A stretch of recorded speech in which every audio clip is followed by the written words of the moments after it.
La carpa itinerant que commemora els 50 anys de Televisió Espanyola està aquests dies a la Seu d'Urgell, on és festa major.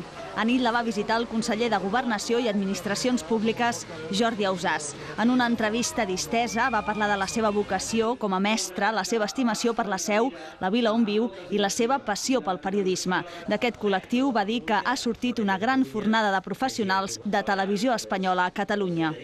Però recordo molt especialment la primera programació de Televisió Espanyola a Catalunya en català, per tant, de normalitzar el teatre català, de normalitzar els informatius en català, explicar el que passava al nostre país amb normalitat i a la nostra llengua.